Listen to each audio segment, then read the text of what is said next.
گەرچی پەرلەمان باڵاترین دەسەڵاتی چاودێری و یاسادانانە، بەڵام لاخوری چوارەمدا بەهۆی دەسوەردانی حیزب و حساب نەکردن بۆ یاسا و ڕێزنەگرتن لە دامەزراوەکانی هەرێم دەرگا بەڕووی پەرلەمانتارانی داخرا. ڕاستەوخۆ هەڵبژاردننی پەرلەمانتاران لەلایەن گەلەوە وای لە پارتی دموکراتی کوردستان نەکرد سڵ لە داخستنی بکاتەوە و بۆ ماوەی 2 ساڵ باڵاترین دەسەڵاتی چاودێری و یاسادانانی پەک خست. ئەوانەی کە دەستیان بوو بۆی کە پەرلەمانی کوردستان وەکو بڵێ بە ڕۆڵی خۆی هەڵنەستێتن وە لەمپەردا بنین بۆ پەرلەمانی کوردستان خۆ دیارە حزبی دەسەڵات بوو کە بە تایبەتی هەموو جومگەکانی دەسەڵات لای ئەو حیزبە بوون و دوای ئەوەی کە دەست برا بۆ کەیسی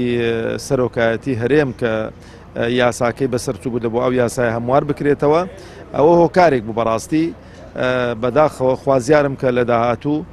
ئەو دەستکاریە فاحیشەی کە هەبوو لە ڕابردوو بۆ ئیشوکاری پەرلەمان و بۆ سوکردنی ئەو دامەزراوە گرینگە ئەوە دووبارە نەبێتەوە و پەرلەمانتارەکان بە ڕوحێکی هاوکاری و هەماهەنگی ئیشوکارەکانی خۆیان ئەنجام بدەن و بتوانن کە ڕۆڵێکی چاکتر و باشتر ببینن و ئەو پەرلەمای کاراتر بکەن بۆ چاودێری حکوومەتی هەرێمی کوردستان.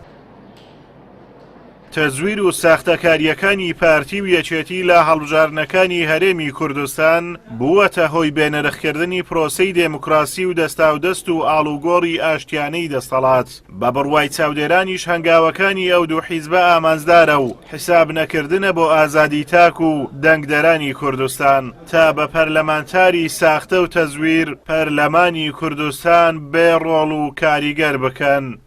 لە ماوەی 2 ساڵی حکومڕانی کە بەرەی ئۆپۆزیسیۆن دەستەی سەرۆکایەتی لەلا بوو بینیمان کاتێک پەرلەمان ویستی بە ڕۆلی ڕاستەقینەی خۆی هەستێ مەکتەب سیاسی حیزبەکانیان نەیانهێشتە پەرلەمان ڕۆڵی خۆی بینی و ڕێگری لە سەرۆکاتی پەرلەمان کرا. ئەمەش باشترین بەڵگەیەوەی کە هەردوو هێزی دەسەڵاتدار لە باشووری کوردستان پەرلەمانی کوردستانیانەیە بەکاری بێنین لە پێناو بەرژەوەندی شەخسی خۆیان و حیزبەکانیان و کە گەورەترین بربەستە لە بەردەم بەرەو پێچوونی پرۆسەی سیاسی دیموکراسی و دەستاودەستکردنی دەسەڵات لە باشووری کوردستان و گەورەترین کۆسپە لە بەردەم سەروەرنەبوونی یاسا.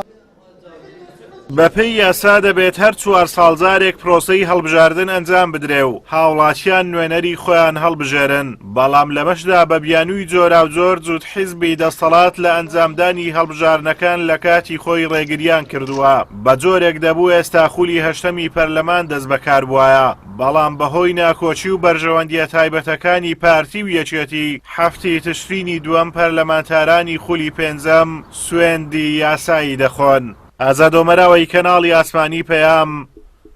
قەزای سۆران.